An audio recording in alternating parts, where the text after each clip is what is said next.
எங்களுடைய ஆதிகுரு வழியில் வந்த சச்சிதானந்தம் ஐயா, பலராம் ஐயா, முனுசாமி ஐயா, சிவகாமி தாயார் மற்றும் முனுசாமி ஐயா, நல்லுசாமி ஐயா அவருடைய ஆலோசனை பேரும் வாழும் சித்தர் நல்லுசாமி சித்தர் அவருடைய ஆலோசனையின் பேரில் இந்த ஜலகண்டேஸ்வரர் சித்தர் பீடம் ஒரு பரிகார ஸ்தலமாகவும் மிக நல்ல முறையில் நடந்து வருகிறது. தனபால் கிருஷ்ணனுங்க. நான் இந்த ஒரு 13 வருஷமாக இந்த கோவிலுக்கு நான் வந்துட்டுருக்கேன். 35 வருடமாக இந்த திருக்கோவில் வந்து சுயம்புலிங்கமாக சதாசிவம் ஐயா அவர்களுடைய ஒரு முயற்சியால் நடந்து கொண்டு வருகிறதுங்க.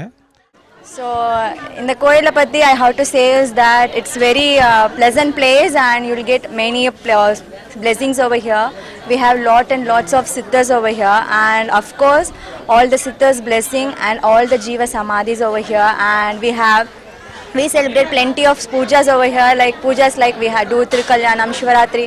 All the pujas has been done in very systematic manner, and of course I have to say about the organization who's been trusted over here.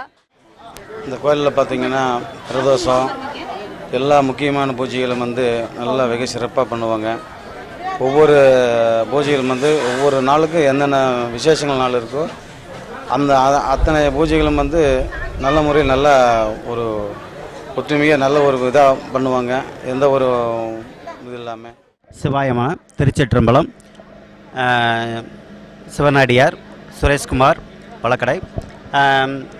சுயம்பு ஜலகண்டேஸ்வரர் திருக்கோவில் கிட்டத்தட்ட 2 கும்பாபிஷேகம் முடிஞ்சிருக்கு. 3வது கும்பாபிஷேகத்துக்கு இந்த கோவில் தயாராகிட்டு இருக்கு.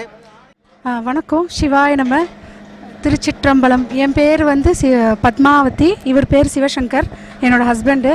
நாங்கள் தொடர்ந்து ஒரு 5-6 வருஷமாக இந்த கோயிலுக்கு வந்துட்ருக்கோம். ரொம்ப விசேஷமான கோயிலுங்க இது. ஜலகண்டேஸ்வரர், அகிலாண்டேஸ்வரி கேள்விப்பட்டிருப்பீங்க வேலூர் கோட்டையில்.